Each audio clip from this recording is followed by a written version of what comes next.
So we go from static isolated to static integrated, dynamic isolated, dynamic integrated. All right, hit me. Isolated, static, isolated, dynamic. McGill Big Three. Isolated, static.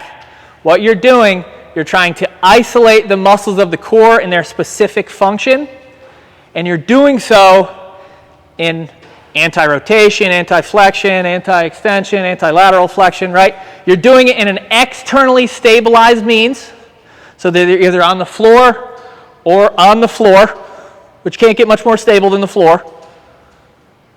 And they are purposefully trying to isolate a part of the core musculature, right? So Big Three, front, sides, back.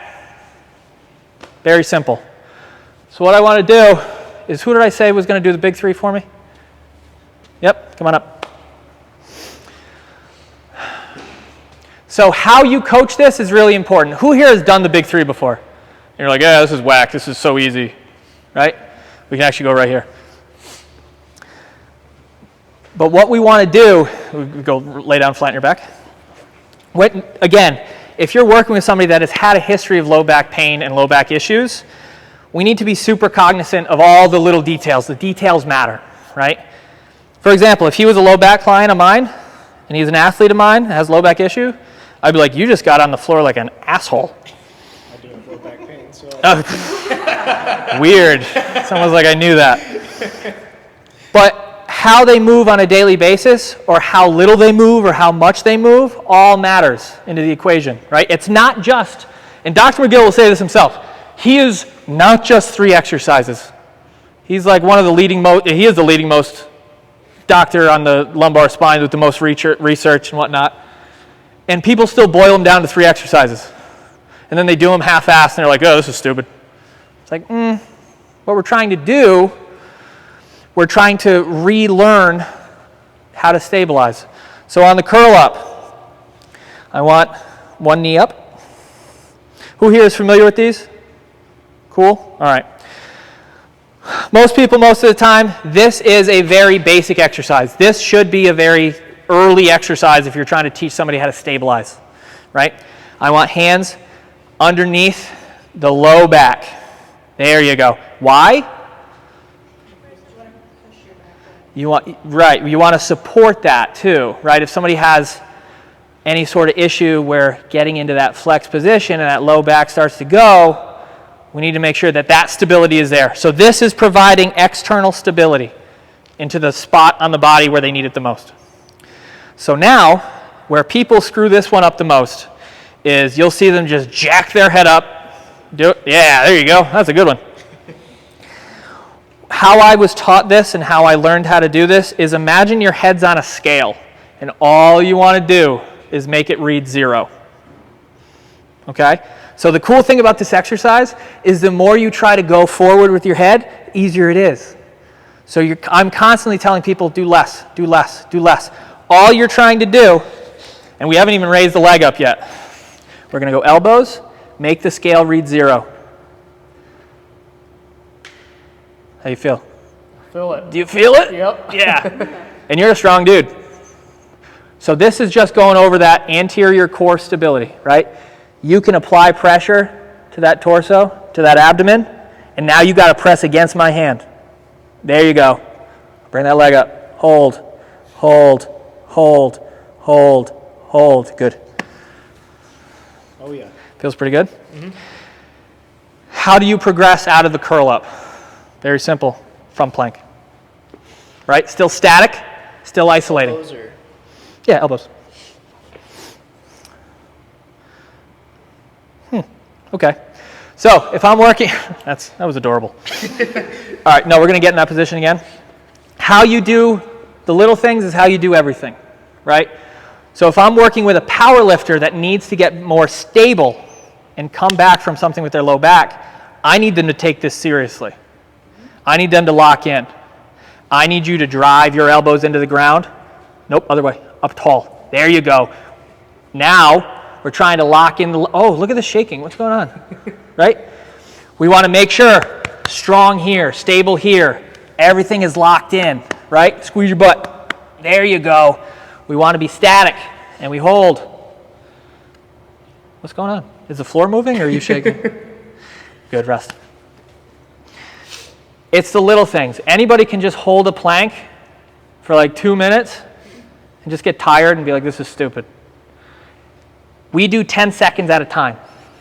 10 seconds.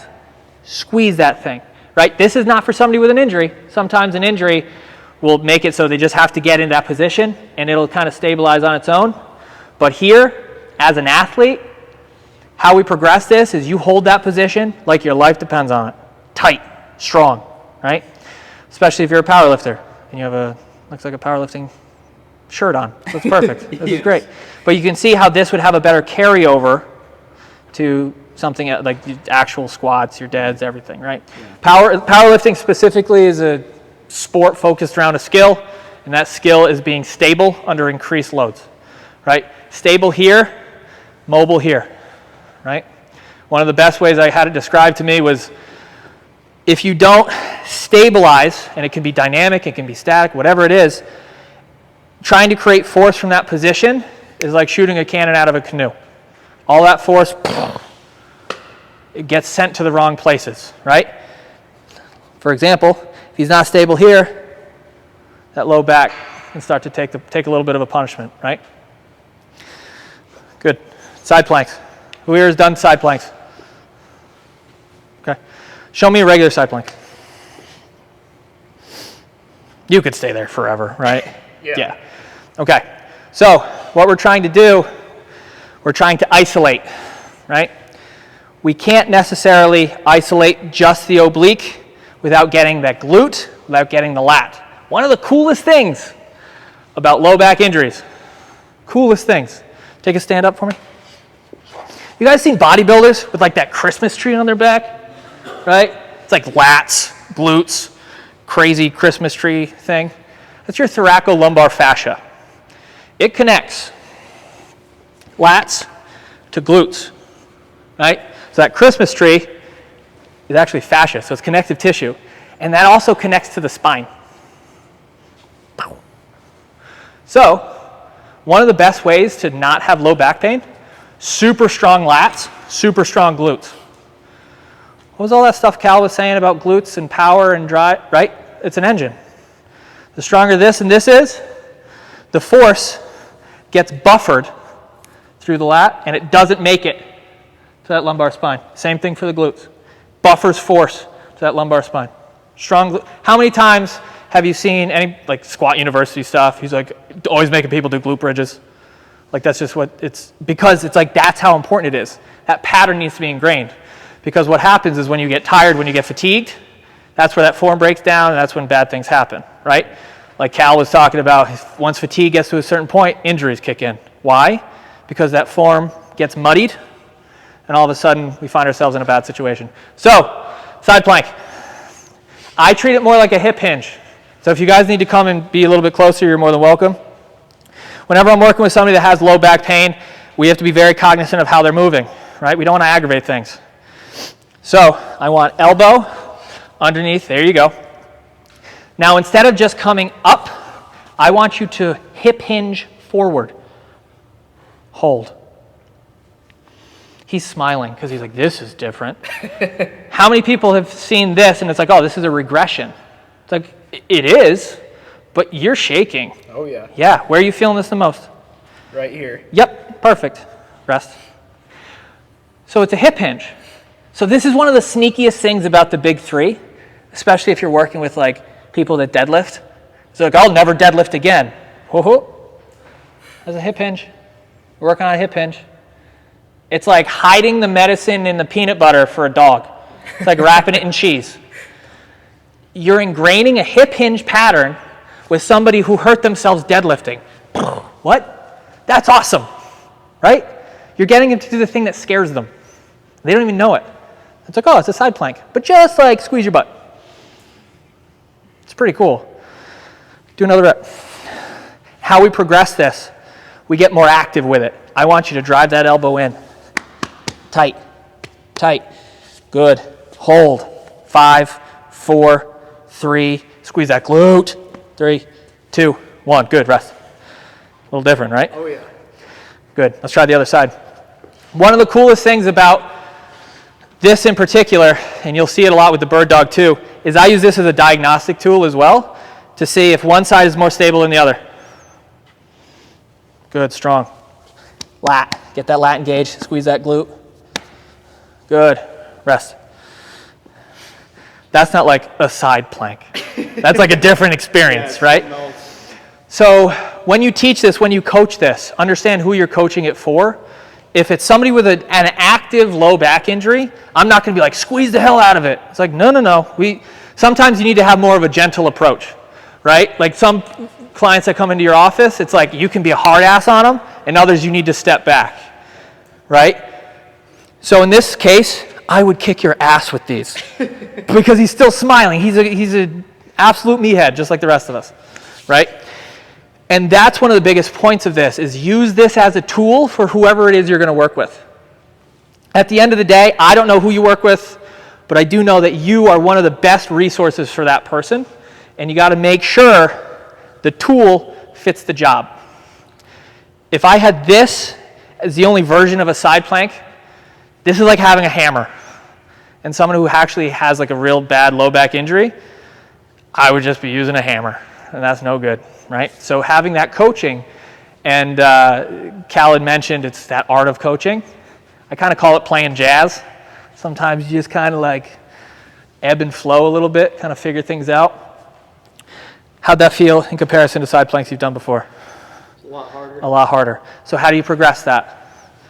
Now you can, I always set up on the knees, just like we did. So you're going to get into that position. Zip, so come up, push the hips through, extend, extend. Now he's up on the feet, but he should be holding that stability just as hard. Squeezing that glute, squeezing that lat. Oh, he's shaking like a leaf. Rest. Pretty cool, right? That's called a runway of progression. When we're coaching, we need to make sure that we have room for the client to grow, room for the athlete to grow. Because that keeps us in business, right? We want to make sure they get better every week. There's no reason to go to the most extreme variation when they're not ready for it. Physically, mentally, emotionally, whatever it may be, right? Especially if somebody has some sort of low back injury, low back issue, we need to be super cognizant because, as you know, it can go really good and then really shitty. And like we were talking about, you never hurt your back doing something cool. It's always like the toaster goes off. You're like, son of a bitch, right? That happened to me. My dog got startled and he was like, woof. I was like, motherfucker. And it's just never something cool, ever. It's never, it can happen on deadlifts, it can happen anywhere, but most of the time it's due to that instability that happens when you're not thinking about it. Now, I don't want you to walk around like a robot. That's the last thing we want to do. And McGill gets trashed for that all the time. He wants everybody to just like walk around like that's 100% not the case. But when you are injured and coming back from an injury, you need to modify what you do on a daily basis to not just make shit worse. It's picking the scab, right? One of the best things that I've learned from Dr. McGill is like, everybody's like, oh, the McGill Big 3, it's really easy. It's like, it doesn't have to be. But sometimes, if I make a client do a Big 3, and they're like, oh, we've been doing this for like 2 months, what's going on? And I'm like, oh, are you bored? They're like, yeah, I'm bored. I was like, how's your back feel? He's like, ha ha ha, I'm bored. I'm not in pain, right? Sometimes we need to get the client out of their own way, right? And this is a great tool to do it. Low impact, externally stabilized. If you're trying to teach a brace, you can teach them safely in this scenario, and you can make it as hard or as easy as you want to fit your client, right? Bird dogs. Now this is the one that truly, yeah, I've seen some horrible things. Horrible things. Let me just see yours before I judge. Oh, okay, all right. That took me by surprise. So, what does this position look like? You know how, sure. But you know how the side plank was kind of like a hip hinge? What about everybody goes like this? Oh, they're kind of squatting, right? It's an externally stabilized squat. Oh, that damn Dr. McGill. Crazy. So what we need to think about, stable here, mobile here and here. My first variation on these, I don't go opposite arm, opposite leg. I go one leg and one arm at a time. So, what sports did you play? In high school? Anywhere. Okay, so you're like a strong dude. Yeah, I think so. He's jacked. Strongest dude in here. Fight him. What I want you to do, I want you to lock in, right? So again, he's not injured. He's trying to train this skill. Lock in, and if you notice, when he does this right, he presses, gets nice and tall here. Get nice and tall. Here we go. There you go. He did that thoracic, whatever the thing is. It looks like a brace, right? Where do you feel that the most? Really, like right in here. Yeah, pretty cool, right?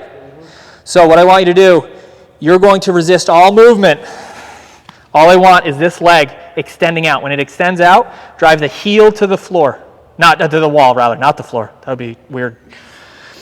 Hold, drive that leg out. A couple things you'll notice. You're going to notice, first off, he's shaking already. Pretty cool. You'll see a lot of people bring that leg up, right? We're just looking for hip extension. We're not looking for hyperextension, right? The other thing you're going to notice, he rotates that foot out. He wants to live here. Burp. And now how's that feel? Right there. Uh-huh. The other thing you're going to notice, sometimes their hips open. Just give them a little cue. Hips straight to the ground. Hold. Hold. 3, 2, 1. Come back in slow. So you see how he just kind of collapsed? I want him to control it all the way in. All right, let's do the other side. Drive it back. Good. Foot. Actively driving. Tall here, strong here. See? A little rotation. So this is an anti-rotation exercise. And you notice the first thing he's doing? Rotating. Means he's not stabilizing well. Stop doing that. 3, 2, 1, good. Rest. Better. Better. Not great. You went from like shit to suck. That was really good. I'll take it. So how do we progress that, right? We do it with the arm, then we do it with each leg, and then they build up to the point where they can do that cross pattern, right? Again, it's that rotation. We're trying to resist that rotation because we are isolated and static. So let's see it. Keep everything the same, opposite arm, opposite leg. So with this, we want to be as tight as we can, driving that hip extension. There you go, making a fist, driving it through the wall. Get strong here. And you'll notice, I'm here, I'm trying to cue him. Tight, tight, strong, strong, hold it, resist, get nice and tall, don't get lazy. There you go. 3, 2, 1, good. Yeah. Right? So again, it's about finding the variation that works for who you're working with, right? Being able to be mobile here, and still remain stable here is one of the best ways to start building that, again, that squat pattern. Because if he's extending out, looks like a squat, right? It's like a squat. We were talking earlier, right? He's gone to one of my seminars before in the past, and he's been working on a lot of stuff, but he's now finding and asking better questions, which is awesome. He's like, I lose that tension and stability at the bottom of the squat. Now he's aware that that's a thing. Now he's thinking about his own movement, his own training. He's like, how do I fix this? Right? So what's one way we could do that? Start at the bottom. Yeah, I mean, what you can do a million different things, but if you're in this position where you're noticing that lack of stability, we can start looking at other things like the shoulders, start looking at the hips, start looking at his ability to stabilize. So we're going to go into that more, and I'm probably going to use you as an example. But then, so we did McGill Big 3, isolated static, and then we move on to isolated dynamic. Now, I preface this with, if you have an active lower back injury, I would suggest not doing these because you don't want to make it worse. If you're able-bodied, I'm never a huge fan of flexing your spine under load. I'm really, like, I've just seen bad things happen. But these are a real way to train your muscle action, right? We were training the function to stabilize. Now we're training the action. So hanging leg raises, right? Even those can be done in a better way. Russian twists, all that stuff. So it's a way to progress, especially for athletes. Sometimes in order for them to go here, they need to do something here to feel it. You give them the language to speak, right?